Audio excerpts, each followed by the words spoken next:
जय Shri Krishna. गीताधाम Gurukul online classes में class 12th art का राजनीति विज्ञान का भाग ब अध्याय 10 जिसमें आतंकवाद, राजनीति का अपराधीकरण एवं भ्रष्टाचार। अपराधीकरण, राजनीति का अपराधीकरण आज हम पढ़ेंगे। भ्रष्टाचार और आतंकवाद वाला टॉपिक हम पहले पढ़ चुके हैं। तो राजनीति का अपराधीकरण आखिर है क्या, इसकी क्या परिभाषा है? भारतीय राजनीति का अपराधीकरण एक ऐसी परिघटना है जिसे भारतीय लोकतंत्र को दिशाविहीन कर दिया। यानी भारतीय राजनीति में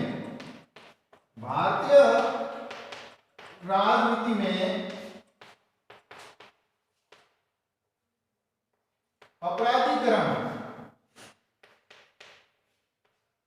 ने लोकतंत्र को दिशाविहीन कर दिया।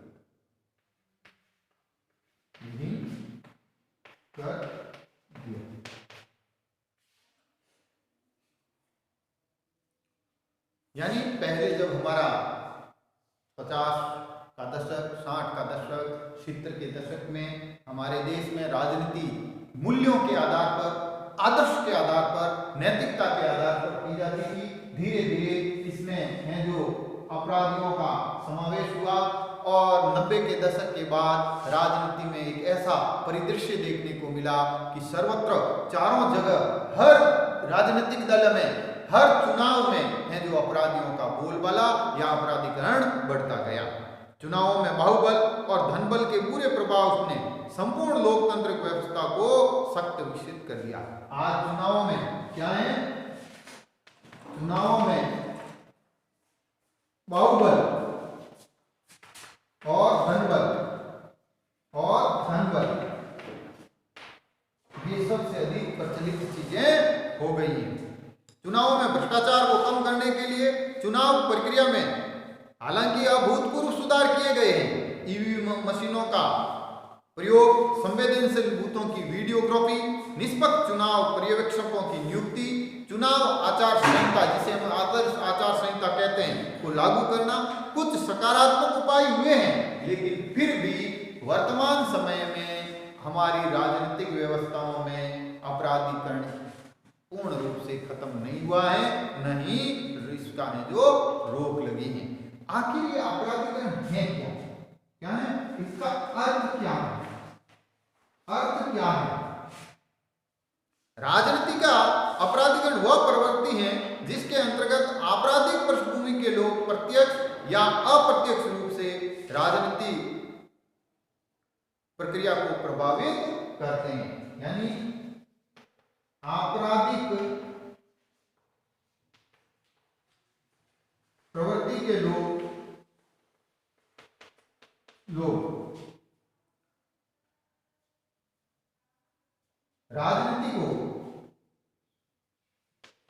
राजनीतिक व्यवस्था को प्रत्यक्ष व अप्रत्यक्ष रूप से प्रभावित करते हैं।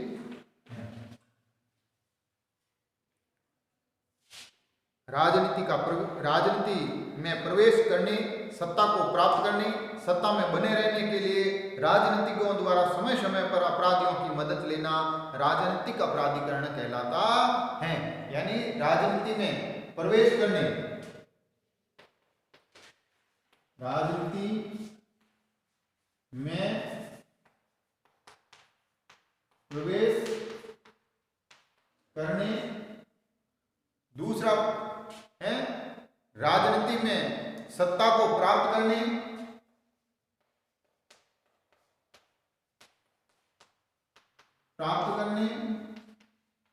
सत्ता में बने रहने, सत्ता में बने रहने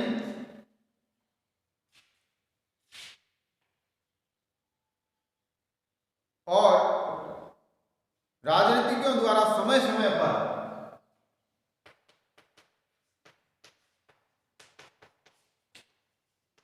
द्वारा समय समय पर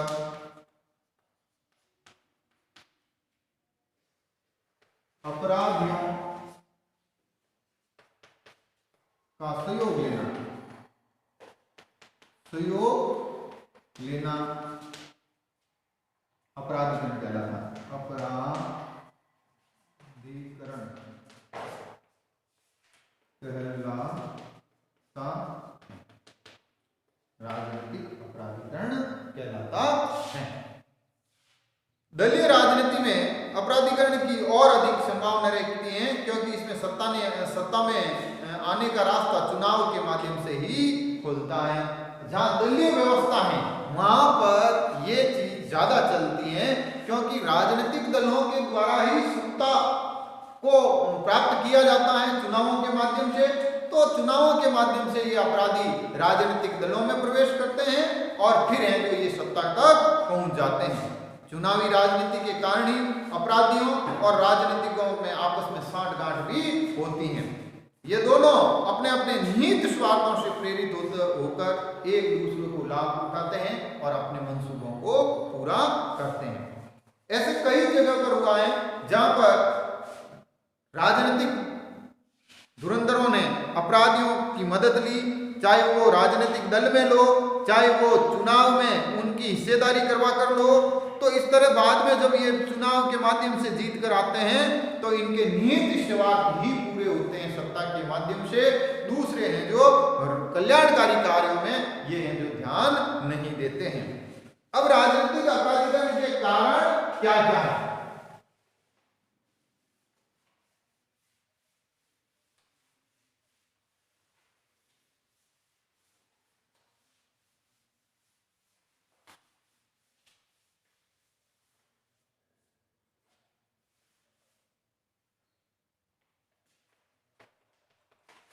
राजनीतिक अपराधीकरण के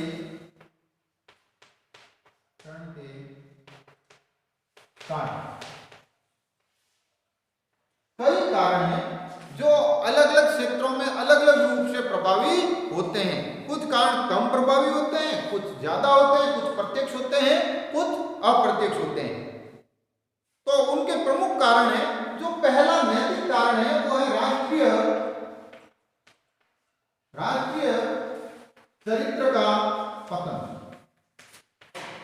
यानी हमारे देश का जो राष्ट्रीय चरित्र था, नैतिकता थी, आदर्श थे, संभाव था, धर्मनिरपेक्षता थी, पंथ निरपेक्षता थी, ऐसे और भी कई राज्य हैं जो सामाजिक सरोकार थे, धीरे धीरे वो सब खत्म हो रहे हैं और उनकी खत्म होने की वजह से राजनीति में अपराधीकरण या अपराधियों का है जो बोलबाला हो रहा है।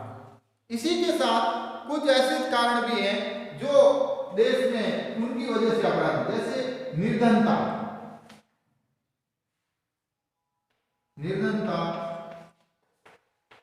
बेरोजगारी,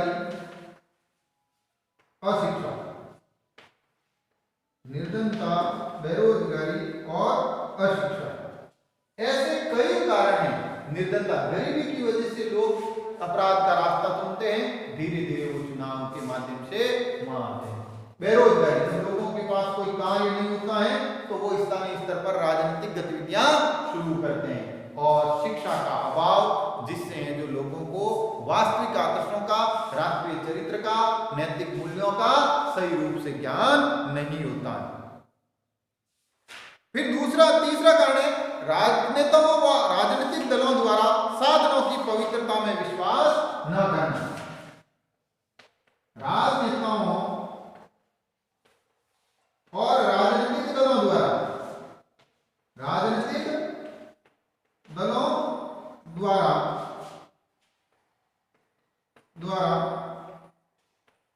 साधनों की पवित्रता में विश्वास नहीं करना। अर्थात जो राजनेता हैं वर्तमान समय के परिदृश्य में, जो हमारे राजनीतिक दल हैं, छोटे या बड़े, क्षेत्रीय या राष्ट्रीय, वो लोग जो साधन की पवित्रता अर्थात जिनके माध्यम से सत्ता प्राप्त होती है, उन साधनों को उनका आकलन नहीं करते हैं कि वो साधन नैतिक रूप से हैं, उनके लिए सही है या गलत है, क्योंकि उनका एकमात्र उद्देश्य होता है सत्ता प्राप्त करना, और वो उन सत्ता को प्राप्त करने के लिए किसी भी हद तक जा सकते हैं। एक कारण और है, पुलिस और राजनीति नौकरशाहों व अपराधियों में आप परस्पर अनैतिक साझ। चौथा कारण है पुलिस, राजनेताओं और अपराधियों या नौकरशाहों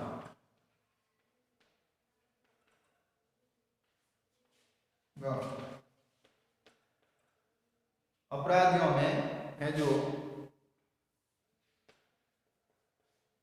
अपराधियों में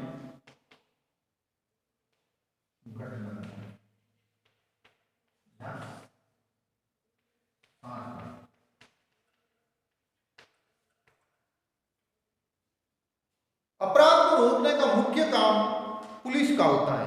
वर्तमान में पुलिस की छवि है जो सकारात्मक नहीं है, जनता के बीच पुलिस की छवि नकारात्मक बन गई है। अब पुलिस जो जनता के सहयोग और सहायता के लिए थी, अब वो अपराधियों की है जो सहयोगकर्ता बन गई है। इसी के साथ साथ नौकरशाही का भी लगभग यही हाल है कि वो अपराधियों का साथ ज्यादा देते हैं, और अनंत राजनेताओं ने भी अपराधियों का समर्थन शुरू कर दिया है, भले वो प्रत्यक्ष हो या अप्रत्यक्ष हो। उन कारण है जो ये अपराधीकरण राजनीति में बढ़ रहा है। कुछ चीज ऐसी है जो वास्तव में कहीं न कहीं कमी है उसकी वजह से, जैसे कानून का सही व प्रभावी रूप से लागू न होना। कहीं कानून भी इस तरह से बनाया जाता है कि वो एक स्थान पर या एक हद तक आकर कुछ कमजोर सा होता है, और कानून की ये छोटी सी कमजोरी ही अपराधियों का है जो एक मनोबल बढ़ाती है या उनको अप्रत्यक्ष रूप से लाभ दिलाती हैं, जिससे वो ज्यादा से ज्यादा इस चीज और है जो मुड़ जाते हैं। दलीय राजनीति और सत्ता प्राप्ति की अत्यधिक आशा। दलीय राजनीति व सत्ता प्राप्ति की लालसा, यानी राजनीतिक दलों का काम जनसेवा नहीं होकर सत्ता प्राप्ति रहता है, और उस सत्ता प्राप्ति के लिए किसी भी हद तक जाने को तैयार रहते हैं। कुछ और भी है जिसे चुनावी कार्यक्रमों में या चुनावी प्रक्रिया में बाहरी तत्वों का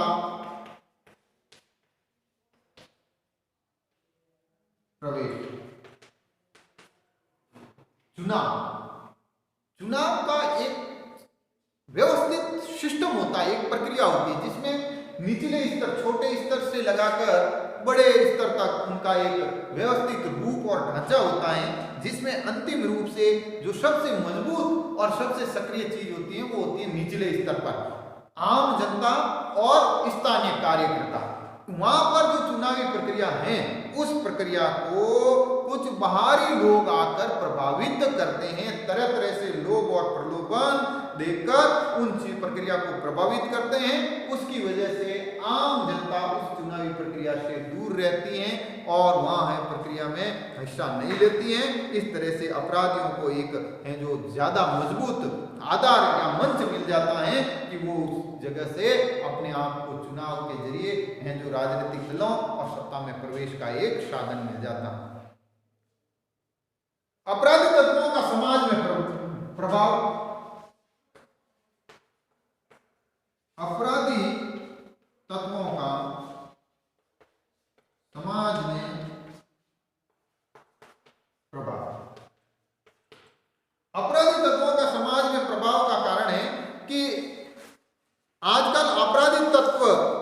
लोग भी हैं जो समाज में कई ऐसे जन कार्य करवाते हैं या अपने आप को दानशील या और भामाशाह बताते हैं कि समाज का जो हिस्सा है, जो वास्तविक रूप से भारतीय परिदृश्य में, अंतिम रूप से ग्रामीण क्षेत्रों में या गरीब लोगों में, आम लोगों में हैं, जो वो उन लोगों को सच्चा मानकर, सही मानकर उनसे प्रभावित हो जाते हैं, लेकिन वास्तव में उनका वो कार्य सिर्फ दिखावा होता है। अभी हमारी जो आपराधिक व्यवस्था है उसमें मुख्य रूप से 16वीं लोकसभा के जो 34% है जो आपराधिक पृष्ठभूमि वाले लोग थे। 16वीं लोकसभा का इन्होंने रिकॉर्ड दिया है कि 16वीं लोकसभा में 34% यानी प्रत्येक 100 में से लोकसभा में है जो 545 सदस्य हैं, उस हिसाब से अगर 100 पर 34 सदस्य आपराधिक प्रवृत्ति के हैं तो ये आंकड़ा एक बहुत बड़ा आंकड़ा है जो हमारी लोकसभा में बैठा है, जो आपराधिक, जिनके विरुद्ध आपराधिक मामले विचाराधीन हैं। ये आंकड़े लोकतांत्रिक सुधार संघ ने निर्वाचन आयोग को सुपुर्द और शपथ पत्रों के माध्यम से दिए, अर्थात ये आंकड़े झूठे आंकड़े या काल्पनिक आंकड़े नहीं है, ये वास्तविक आंकड़े हैं जो शपथ पत्रों के आधार पर तय किए गए हैं। राजनीति में अपराधीकरण के दो अर्थों में समझा जा सकता है। पहला तो अर्थ है संकीर्ण यानी छोटा अर्थ, अपराधियों का विधानसभा और भारतीय संसद में प्रवेश व हस्तक्षेप, और दूसरा है अपराधियों द्वारा प्रत्यक्ष या अप्रत्यक्ष रूप से चुनावी, राजनीतिक और शासन को प्रभावित। पहला तो उनका कारण है कि राजनीति में अपराधी खुद टिकट लेकर संसद और विधानसभाओं में पहुंचते हैं, और दूसरा उनका है कि वो उन चुनावों में धन लगाकर, कार्यकर्ताओं को प्रभावित करके, प्रलोभन देकर या चुनाव प्रक्रिया में सहायता करके वो उन राजनेताओं को अप्रत्यक्ष रूप से है जो लाभ पहुंचाने का कार्य करता है। राजनीति एवं अपराधियों के मध्य स्थापित सांकट देश में अराजकपूर्ण स्थिति व हिंसक गतिविधियों से प्रारंभ होती है। अब इन राजनीति के अपराधीकरण को रोकने का भी कुछ न कुछ उपाय है।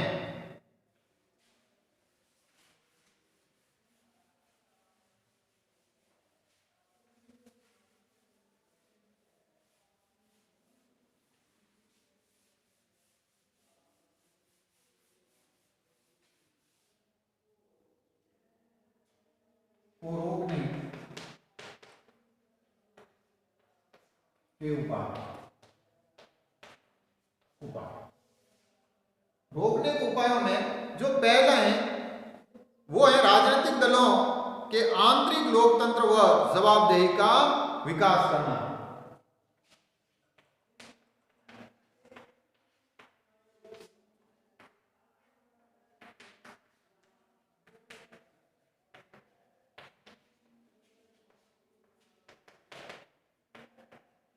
आंतरिक लोकतंत्र व जवाबदेही का विकास, अर्थात राजनीतिक दलों को भी अपने खुद के दल के अंदर भी एक लोकतंत्र विकसित करना है, अर्थात उनमें भी अध्यक्ष या दूसरे जो पदाधिकारी हैं उनका चुनाव उसके कार्यकर्ता ही करें। दूसरे जो बाहर के लोग हैं कि सब किसी ने है जो आर्थिक सहायता देकर, किसी ने चुनाव में सहयोग देकर या किसी ने वोट बैंक देकर अगर वो उन राजनीतिक जो दलों के पद हैं अगर वो प्राप्त करता है तो फिर ये है जो राजनीति अपराधियों से प्रभावित होगी। अगर वास्तविक लोकतंत्र स्थापित करना है आंतरिक रूप से तो राजनीतिक कार्य, वास्तविक कार्यकर्ताओं को महत्व देना होगा और जवाबदेही तय करनी होगी। एक तौर तरीका बनाना होगा कि किस आधार पर वो पदाधिकारी चुनाव लड़ सकते हैं और क्या उनके कार्य होंगे। राजनीतिक दलों के कार्य प्रणाली व कार्य व्यवहार विषय हेतु कानूनों का निर्माण। दूसरा काम है राजनीतिक दलों हेतु कानून बनाना। कौन से कानून बनाना है कि उनकी कार्य प्रणाली और कार्य व्यवहार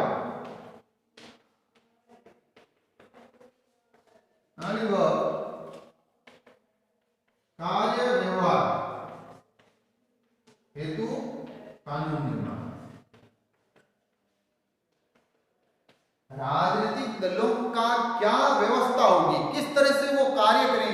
किस तरह से वो आर्थिक सहायता प्राप्त करेंगे, किस तरह से वो चुनाव प्रक्रिया का हिस्सा बन सकते हैं, इसलिए अभी तक हमारे देश में कोई कानून नहीं है। वो अगर कानून बनते हैं तो हो सकता है कि राजनीति में ये आपराधिकरण का है जो रोकथाम हो सकता है। फिर है त्वरित न्यायिक व्यवस्था द्वारा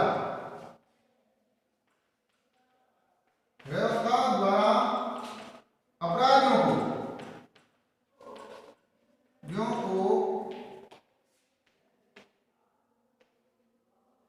चुनावी प्रक्रिया से रोकना। हमारी न्यायिक प्रणाली जटिल और लंबी है, जिसमें कई बार अपराधियों पर ऐसे दोष सिद्ध हो जाते हैं, उनके बाद भी उन पर है जो निर्णय आने में टाइम लगता है, तब तक वो राजनीति में कई बार सत्ता सुख प्राप्त कर लेते हैं या राजनीतिक व्यवस्था का हिस्सा बन जाता है। तो ऐसे त्वरित न्यायालय तत्कालिक न्याय व्यवस्था में लागू करने हैं, जिनसे उनके मुकदमों की तत्काल सुनवाई हो और सुनवाई के साथ साथ में जो उनको चुनाव प्रक्रिया से बाहर का निर्णय। फिर है निर्वाचन आयोग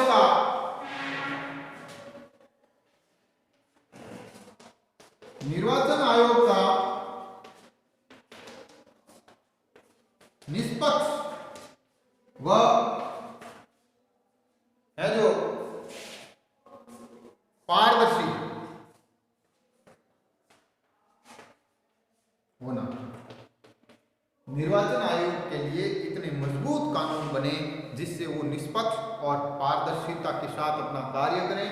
उसको इस तरह की शक्तियां होनी चाहिए, उस तरह से उसका गठन होना चाहिए कि अपराधियों का लगभग राजनीतिक में प्रवेश पर है जो वो पूर्ण रूप से रोक लगाने में सक्षम हो। इसी तरह भारतीय राजनीति में अपराधीकरण की गंभीरता से जांच पड़ताल अध्ययन हेतु शासन द्वारा जो एनएस वोरा की अध्यक्षता में एक समिति गठित की गई थी, उस समिति की अनुशंसाओं को लागू करना है। न्यायपालिका, पुलिस, निर्वाचन, नौकरशाही की निष्पक्षता और जनता की चुनावी प्रक्रिया में ईमानदार और सक्रिय भागीदारी से ही राजनीति में अपराधीकरण कम हो सकता है। इन सब संगठनों को और आम जनता को भी अपनी ईमानदारी का परिचय, माफिया गिरोहों के स्थानीय नेताओं से संरक्षण प्राप्त होने पर उन्हें गैर कानूनी लाभ प्राप्त करने से रोकना होगा या फिर ऐसे राजनीतिक दलों पर रोक लगानी होगी जिससे राजनीति में अपराधीकरण कम होगा।